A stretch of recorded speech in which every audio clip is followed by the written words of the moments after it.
Once is a mistake, twice is a coincidence, and thrice is pattern. But what about the fourth time? And that too for the fourth consecutive time. Surely you will be forced to look into the reasons for pattern.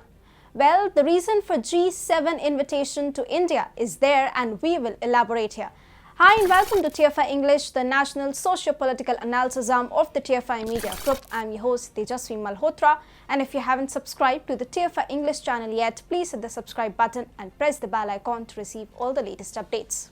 Coming back to the story, I'm here to tell you why PM Modi attending G7 summit is now a norm for our country and should be treated as such. Let's begin. The world is constantly getting polarized. Interestingly, polarity is shifting away from American bloc, and almost every mildly developing and developed country is trying to have its own sphere of influence. However, there is one thing common in almost every one of these groupings, and that is India's clout among the members comprising those groups. G7 is not different, and that is why it can't help but extend invitation to India. PM Modi has a problem on his hand. Don't worry, it's a good problem to have. It is the problem of scheduling and cramming countries and regional forums willing to associate their names with India. Take his next leg of foreign tours, for example. The time crunch is so hard that G7, a forum of supposedly big heads of the world, is only one of the groups PM Modi will be affording his time to. For the purpose of attending G7 annual summit meeting, PM Modi will be in Germany on June 26th and 27th. A statement by the Ministry of External Affairs said Prime Minister Narendra Modi will be visiting Schloss-Elmau, Germany at the invitation of Chancellor of Germany Olaf Scholz for the G7 summit under the German presidency on June 26th and 27th. Increasing importance of India can be gauged from the fact that PM Modi will be speaking in two sessions. The Ministry of External Affairs went on to add that during the summit, the Prime Minister is expected to speak in two sessions that include environment, energy, climate, food security, health, gender equality, and democracy. Apparently, G7 is not the only summit on his busy schedule. Before G7, the Honorable Prime Minister will be attending BRICS and Commonwealth Summit as well. In fact, after G7, PM Modi will be rushing towards UAE. So, you see, the importance of G7 for India has decreased so much that it is one of the many of the itinerary. In fact, it is the third one. So the obvious question is, how did it actually happen? How did the group of countries who hate Russia and accuse India of supporting it end up inviting India for the fourth consecutive time?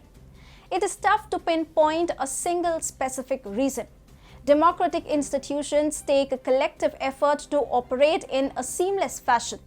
But a large part of the credit always goes to the leader. For the last 8 years, PM Modi and his cabinet have been proactive in highlighting every minute aspect of the story of India's growth on global stage. PM Modi and respective ministries, especially External Affairs Ministry, left no stone unturned in ensuring that our nemesis are sidelined while we are forced up the trajectory. Under Srimati Sushma Swaraj, India started its multilateral offense by making forums like SAARC irrelevant. On the other hand, PM Modi started to rebuke organizations like United Nations in its own den. The stage was set by PM Modi. It was time for his cabinet ministers to follow up. Finance Ministry did its part by increasing India's Atmanirbharta. Sports Ministry did its part by enhancing India's medals tally in the Olympics. Commerce Ministry did its part by staying firm on various issues affecting India's interests. But all these initiatives would not have fructified if External Affairs Ministry had not done its due diligence. On one hand, Sushma ji sent the signals to the world that it won't ever leave its citizens in jeopardy, while on other, Jaishankar came up with his iron fist.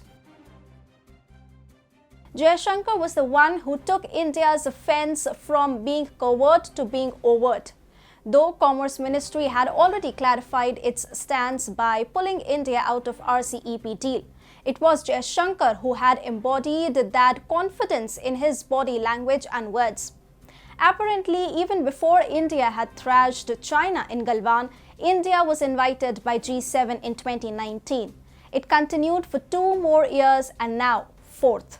Meanwhile, Jaishankar ensured that India's EAM also emerges as the winner in this game of optics. On global stages, he thrashed Western countries left, right and center. The dominance was of such a colossal proportion that US's condemnation of India's increased ties with Russia came in a very hushed tone. Today, G7 knows that India does not need it. Instead, it is other way around. Every country of the grouping needs India for bilateral support. They know that even if they don't invite India, it won't affect its reputation. Instead, it will affect their economical and strategic interest.